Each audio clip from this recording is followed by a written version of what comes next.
जय गरुड सुपर्णा श्रीमते निगमान्त महादेशिकाय नमः श्रीमते श्रीवन षडगोप श्री रंगनाथ यतीन्द्र महादेशिकाय नमः श्रीमते वात्स्य श्री कृष्णमार्य महादेशिकाय नमः हस्मத் குருப்யோ நமஹ.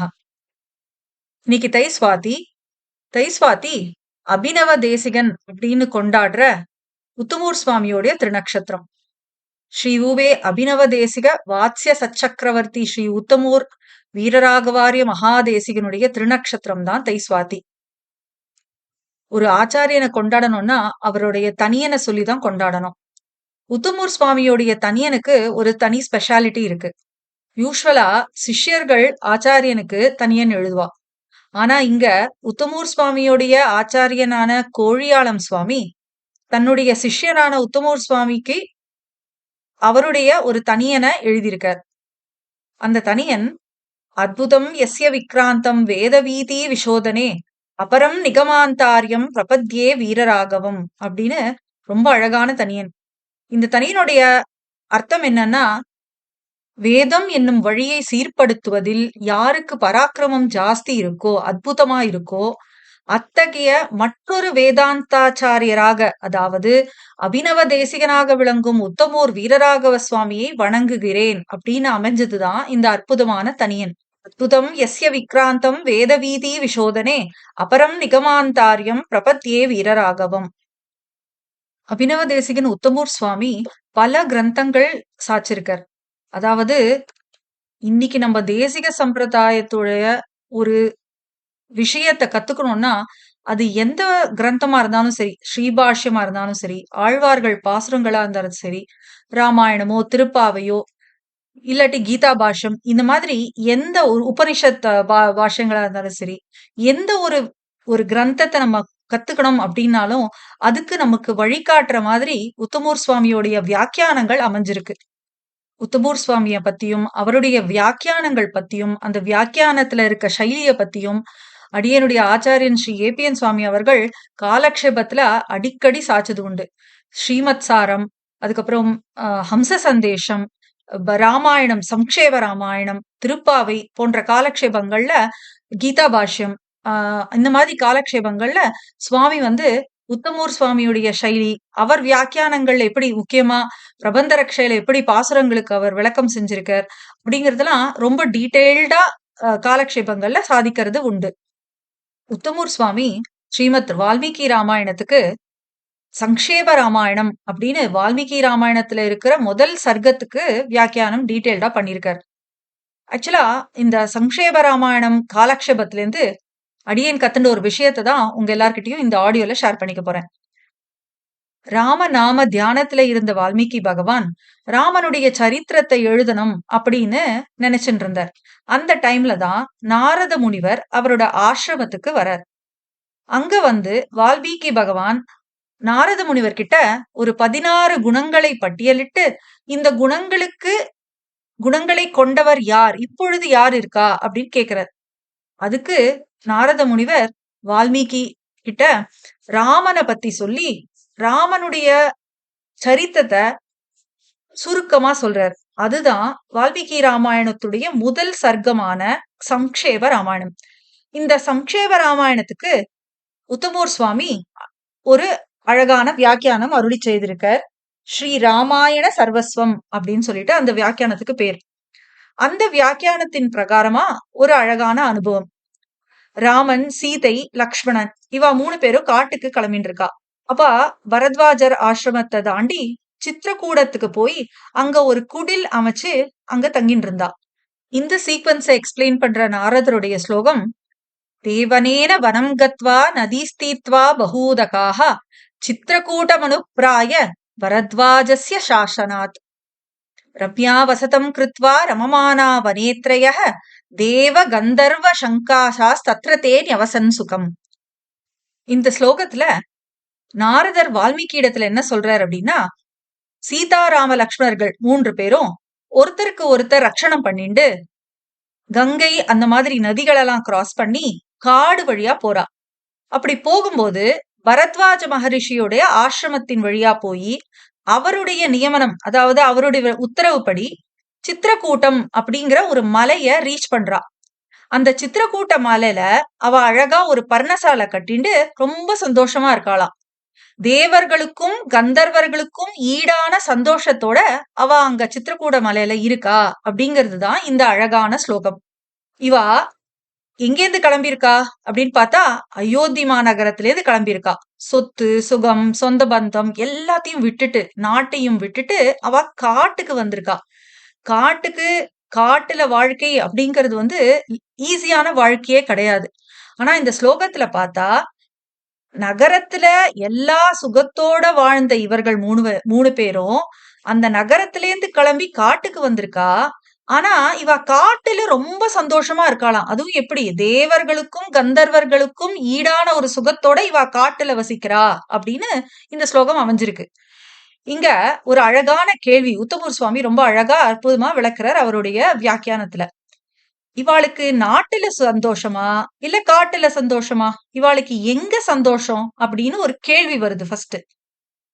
அயோத்தி மாநகரத்தை விட்டு சென்ற இவா காட்டுல ரொம்ப சந்தோஷமா இருக்கா. அந்த சந்தோஷம் அவளுக்கு அயோத்தியில கூட இல்லையாம், காட்டுல தான் அவ்வளவு சந்தோஷமா. இத வந்து பியூட்டிஃபுல்லா உத்தமர் சுவாமி எக்ஸ்பிளைன் பண்றாரு.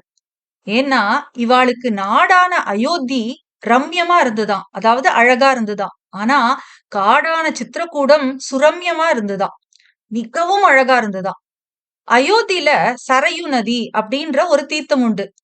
சித்திரக்கூடத்துல வந்து பார்த்தோம்னா மகரிஷிகள் ஸ்நானம் செய்வதால மந்தாகினி அதாவது மால்யவதி நதி சுதீர்த்தமா இருந்துதாம். அங்க வெறும் தீர்த்தம், இங்க வந்து சுதீர்த்தமா இருந்துதாம்.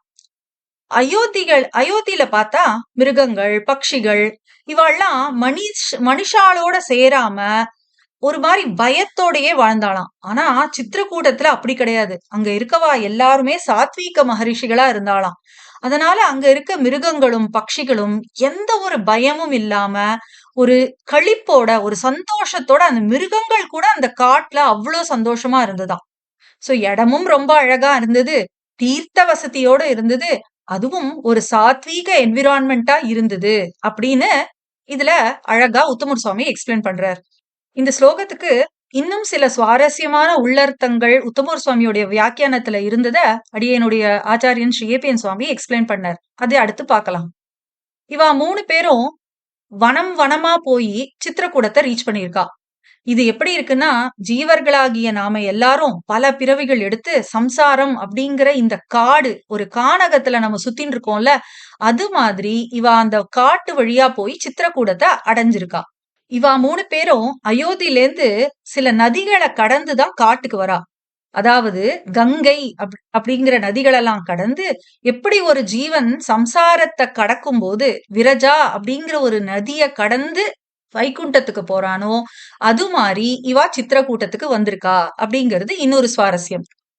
3வது சுவாரஸ்யம் என்னன்னா பரத்வாஜ மகரிஷியுடைய ஆணையின்படி அவருடைய வழிகாட்டுதலின் பேர்ல அவ சித்திரக்கூட்டம் அப்படிங்கிற அந்த காட்டுக்கு வந்து தங்கியிருக்கான்னு பார்த்தோம்.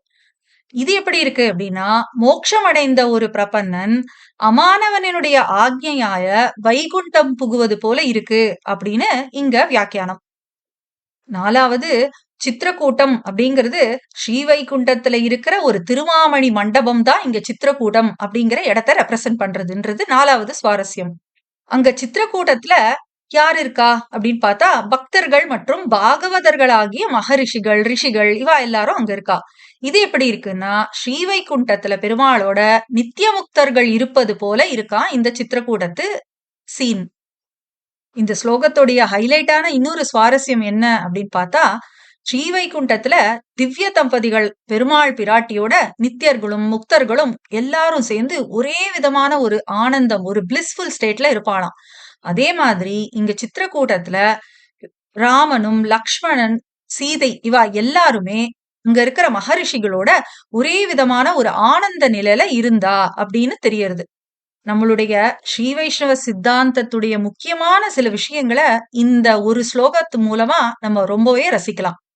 இந்த மாதிரிதான் ராமன் சீதை லக்ஷ்மணன் இவா 3 பேரும் நாட்டை விட்டு காட்டுக்கு போனது அப்படிங்கிறது ஜீவர்களாகிய நாம் துன்பமாகிய இந்த சம்சாரத்தை விட்டு மோட்சம் அடைந்து ஸ்ரீவைகுண்டத்துல போய் பெருமாள் பிராட்டியோட நித்திய முக்தர்களோட நம்ம ஆனந்தமா எப்படி இருப்போம் அப்படிங்கிறதுக்கு ஒரு பிராக்டிக்கல் எக்ஸ்பிளனேஷன் அப்படிங்கிறத உத்தமூர் சுவாமி ஸ்ரீமத் ராமாயண சர்வஸ்வம் அப்படிங்கிற தன்னோட வியாக்கியானத்துல ரொம்ப அழகா விளக்கமா அருளி செய்திருக்கார். நம்ம ஆழ்வார்கள், ஸ்ரீபாஷ்யக்காரர், சுவாமி தேசிகன் எல்லாமே நம்மளுக்கு எக்ஸ்பிளைன் பண்ற ஒரு முக்கியமான விஷயம் என்னன்னு பார்த்தோம்னா, நம்ம டெய்லி கதி சிந்தனம் பண்ணணும் அப்படிங்கிறதுதான். கதி அப்படின்னாலே நற்கதி, அதாவது மோட்சம். ஒரு சரணாகதன், அதாவது ஒரு ஜீவாத்மா இவ்வுலக வாழ்வை விட்டு அர்ச்சரார்த்தி மார்க்கம் மூலமா விரஜா நதியை கடந்து வைகுண்டத்தை அடையறதே மோட்சம்.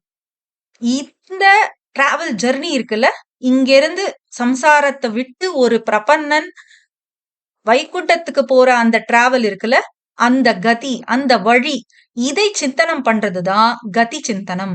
சுவாமி தேசிகன் ஸ்ரீமத் ரகசியத்ரயசாரம், பரமபத சோபானம் இந்த மாதிரி தன்னுடைய கிரந்தங்கள்ல நாம எப்படி டெய்லி கதி சிந்தனம் பண்ணணும் அப்படிங்கறத ரொம்ப டீடைல்டா எக்ஸ்பிளைன் பண்ணிருக்கார்.